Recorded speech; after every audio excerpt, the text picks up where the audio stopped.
Dionne Warwick, 84, says he was the only one who could do that to me. Dionne Warwick was born Marie Dionne Warwick on December 12, 1940 in East Orange, New Jersey, into a musical family. The Drinkard Singers, a legendary gospel group, were managed by her mother, Lee Drinkard Warwick. Her father, Mansell Warwick, supported the family and fostered a love of music and the arts.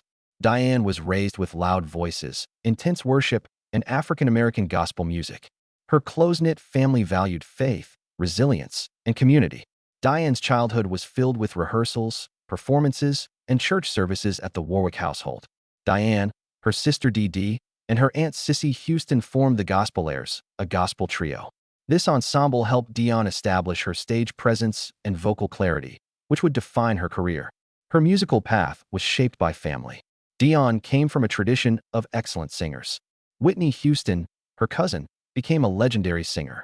Another relative, Dee Dee Warwick, was a successful musician. This familial talent network fostered ambition and artistry. Dionne soon believed she was called to a vocation beyond her church. While attending Hart College of Music in Connecticut, Dionne Warwick worked as a session vocalist before becoming a famous. She recorded with renowned singers among the gospel heirs, impressing industry insiders with her tone and control. Destiny intervened at one session.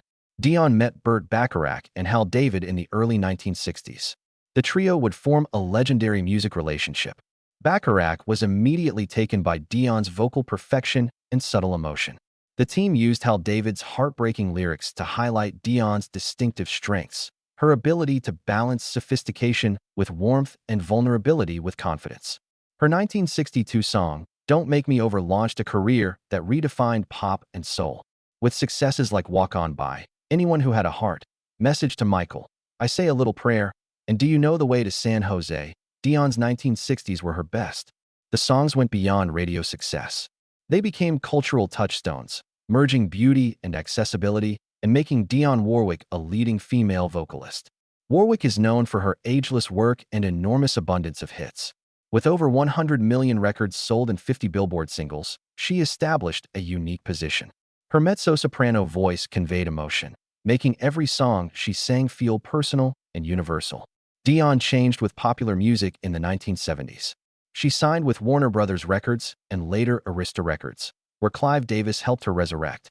She won Grammys for I'll Never Love This Way Again and Deja Vu, proving her longevity in a cutthroat industry. Her 1985 album, That's What Friends Are For, with Elton John, Gladys Knight, and Stevie Wonder, was a career milestone. After earnings went to AIDS research, the collaboration became a compassion anthem. The song topped the charts and showed Warwick's ability to use her platform for good. It shaped the AIDS struggle and highlighted Warwick as a performer and humanitarian. Her collaborators are music royalty. From performing with Isaac Hayes and Smokey Robinson to duetting with Luther Vandross and Jeffrey Osborne, Dionne's voice blended while remaining unique. She united music across genres and generations. Beyond her musical prowess, Dionne Warwick has always used her reputation for good. She has championed worldwide problems in humanitarian and social activity. Her UN Global Ambassadorship for FAO began in 2002. She traveled the world to raise awareness of hunger and food security, especially in poor nations. She gave hope to needy populations, proving celebrity influence can affect the world. Her advocacy has also targeted HIV/AIDS stigma, racial inequity, and poverty. Her success with That's What Friends Are For shows how music can motivate communities. She advocated for these topics when the song dropped off the charts. Warwick showed she was a morally responsible woman as well as a great singer. As musical tastes changed in the 1990s and 2000s, Dionne Warwick remained current and admired. She toured globally, sold out concerts, and released new albums that brought her art to younger generations. Her unique wording and beautiful words kept her work emotionally powerful. Dionne Warwick married actor and musician William Elliott in 1966, during the height of her success in American popular music.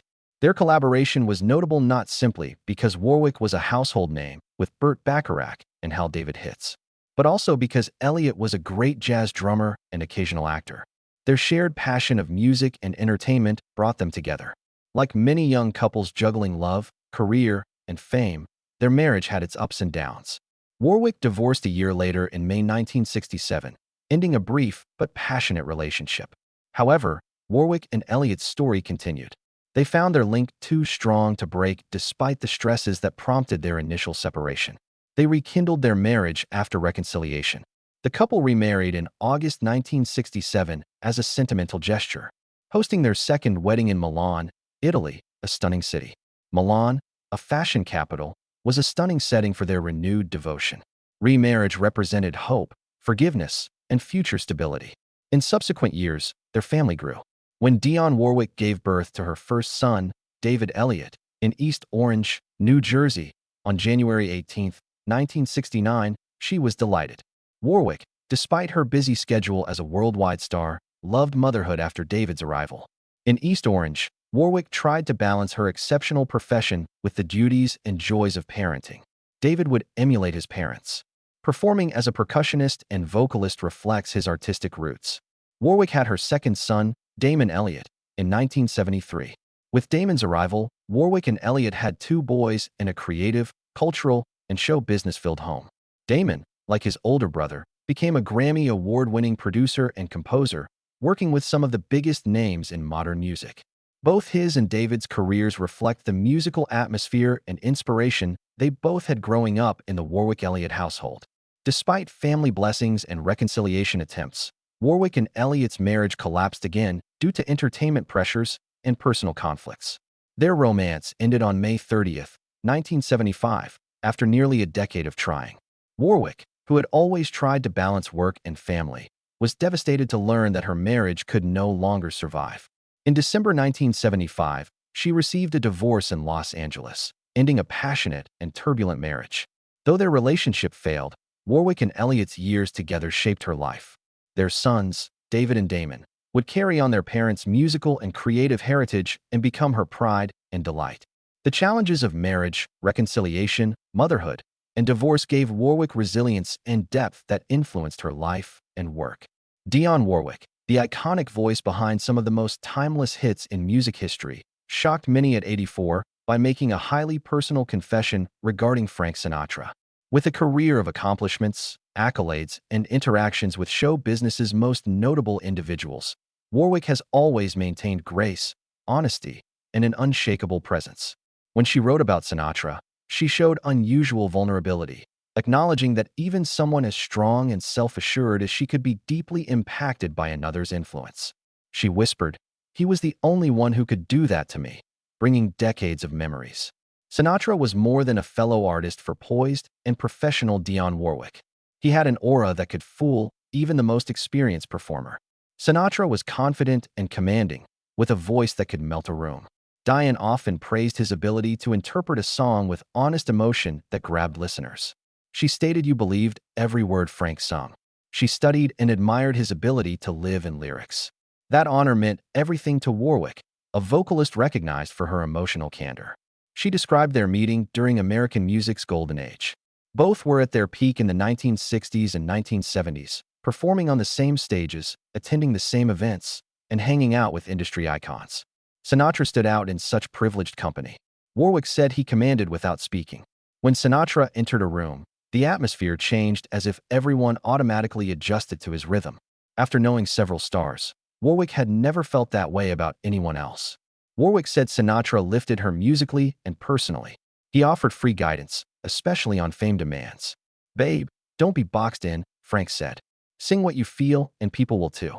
Those remarks helped her smoothly switch genres throughout her career. She moved from gospel to pop to deep ballads to surprising duets. Warwick felt Sinatra's support personally and professionally. She thought about how few people believed in me like him. Warwick thought Sinatra's ability to communicate beyond music was special. He made her feel seen in the celebrity swirl. She said Frank would show me I mattered even in a crowded place. That appreciation meant more than she could say to a woman who had endured fame's ups and downs, press scrutiny, and the entertainment industry's demands. "He was the only one who could make me feel that way," she said, hesitating. As she reflected on her long and brilliant career, Warwick credited Sinatra as a defining figure. Despite working alongside Burt Bacharach, Hal David, Stevie Wonder, and others, Sinatra's role in her life was distinct. "Frank was huge, yet he never made me feel little," she added. He inspired her to soar, to give her everything on stage, note, and song. At 84, Dionne Warwick's revelation regarding Frank Sinatra feels like a tribute and an insight into her heart as she contemplates her legacy. Her remarks are honest and remind us that even icons have icons, and that greatness can humble even the loudest voices. Warwick saw Sinatra as more than a star. He was the only one who could impact her forever. In that revelation, she showed her admiration for him and the ageless fact that music at its best is about connection, the type that lasts long after the last note.